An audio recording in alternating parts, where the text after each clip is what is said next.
Welcome back to the channel. In today's episode, I travel all the way to Ho Chi Minh City, Vietnam to hunt for Pokemon cards and see what the Pokemon TCG market is really like over there. From local cards to hidden gems, I'm going to be checking out whether it's actually worth buying anything in Vietnam. So if you enjoy videos like this, hit the subscribe button and give this video a like. It really helps support the channel and lets me make more TCG adventures like this. Let's get started. I'm at the airport right now and we are going to Ho Chi Minh City in Vietnam, and I'm going to be hitting up every TCG store that I can possibly find in like the 2 to 3 days I'm there.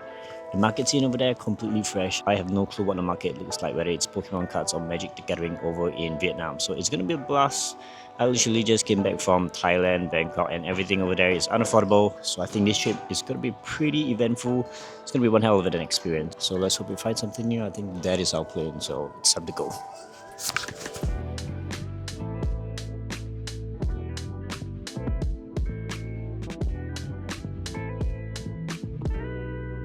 So our first stop is none other than KHN store. It's on the second floor of this building. The first floor looks a little shitty, but the shop itself is a really clean and cozy space. Now they have cool displays with a lot of sets that are actually not for sale. Still, there are plenty of singles and slabs for both Japanese and English cards. Now this was my first store in Vietnam, so I had zero expectations regarding prices and stock. So basically KHN uses Card Rush, which is kind of like the market price Japan uses. And after conversion, I wouldn't call it extremely affordable, which was expected seeing the market in Vietnam isn't as big as the other countries like Thailand or Singapore. It would make sense cards are slightly more scarce and thus making them a little bit more expensive. But I was surprised it's not like Bangkok expensive.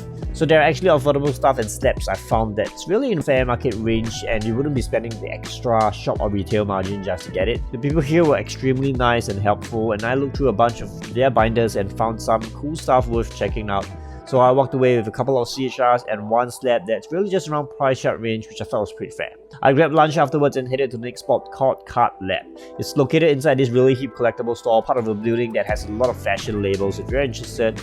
But the store itself is really tiny, although it has quite a number of singles and stuff, and I saw one of the old 100 star decks and copped it immediately. But nothing else here really was as affordable back at KHN, so I pretty much didn't buy anything here at all. Although I did meet some folks from Singapore that were also shopping over at this store, which was really interesting. Mono Games is our third spot, and it's probably the biggest store out of all that I went to in Vietnam. They have some really nice displays, variety of different card games including Gundam, One Piece and Digimon. This place feels like it's really new. Everything here looks refurbished and well decorated, and it feels more like a Japanese focused TCG store. Prices were fair, but unfortunately there wasn't much booster packs to purchase, nor were there any Pokemon singles or binders as such. They do have a lot of accessories, but I would say this place is more for TCG gaming, so if you're looking for a spot to play, I think this is probably the best place to go to because it's really cozy. It has a lot of like anime displays and all that cool stuff to make you feel well at home.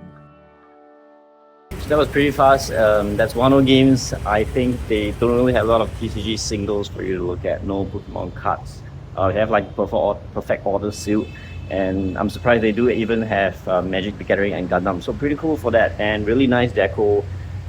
Really nice place for you guys to play cards. But if you're looking for TCG singles or like slabs and all that, this is not the place. So at least we checked it out, we know that. And on to the last one. I think we still got one last store. Let's go.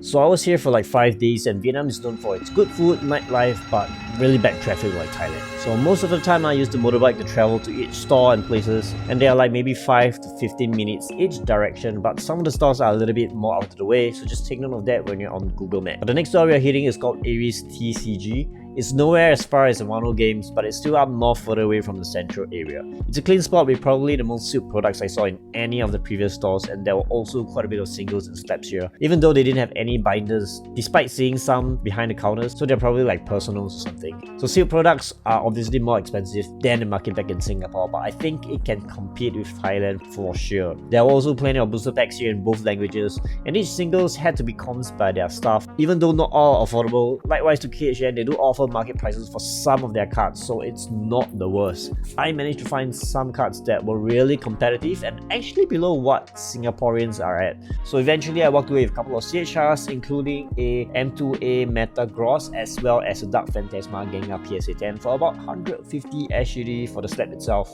and this was like 2 months ago.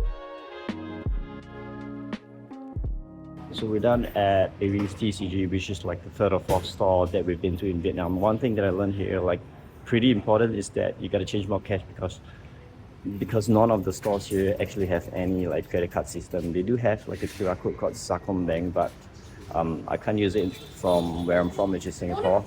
So remember to change more cash when you're here. Prices here are pretty affordable in my opinion. I mean, they're not like the cheapest. Sealed boxes are a little bit higher, but it's still not as bad as in Bangkok or in Thailand. So pretty okay to explore cards. Singles, they have some good variety of cards. Really depends on the store itself.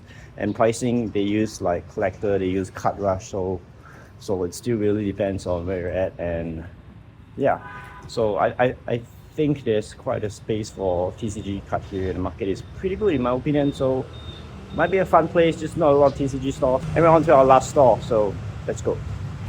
Now the last shop is one of the prettiest places I've ever been to. Is it really even considered a shop? Because it's really the owner's house. It's got Hypecat and it looks really sloppy visually, but trust me, the vibes are great, and the owner is one of the nicest guys I've met while I was in Vietnam. And just look at this little guy. But that's it, he really doesn't have a lot in his store, so if you're looking to buy a whole lot of stuff, you probably don't want to have too much high hopes. Prices are pretty market and reasonable if you're looking just to collect stuff. It was quite a fun experience, and he was talking to me about his streams and how he pulled like god packs and sold just a lot to other retailers in the city. I mean, he has a whole bunch of empty One Piece booster boxes and just stuff displayed around the house. That's it, I bought like 2 cards from him, and he literally gave me this Fossil Pikachu plush, which I low-key regretted because I kinda gave it away anyway. That was pretty crazy. His store is literally at his residential house, I guess. It's like on downstairs his home. It's really messy, but it's a really decent fella, really nice guy. Talked a lot about what he's doing and all that cool stuff. So I think it's quite interesting. He got some singles, but he said that most of the stuff are all sold out. So that's pretty unfortunate, because some of the stuff that he priced at is actually pretty reasonable. About 2 cards, as you can tell. The stats were alright-ish, a little bit higher than market, but he had the sequential mails, which is pretty awesome, and the prices are pretty reasonable because they're sequential and prices is like same as market, so might as well get a sequential, right? So you can probably sell those a bit higher, I think. But really interesting spot if you guys want to come and rip some packs. Apparently he has a lot of sealed boosters, but they just all sold out the day before, something like that. And super interesting experience for our last store.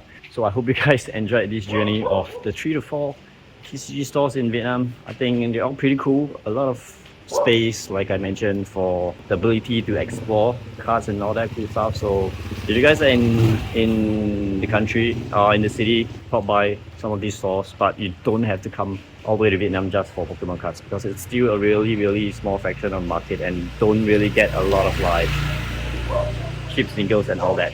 He did recommend a store that he mentioned has a lot of good vintage and stuff, but I don't know if you have time to visit the store. If you do, you spot it in the video. If not, thank you guys for watching. I really appreciate it. We're back on YouTube, so I'll see you guys in the next few videos. Hopefully I'll be doing a lot more stuff out. Ciao.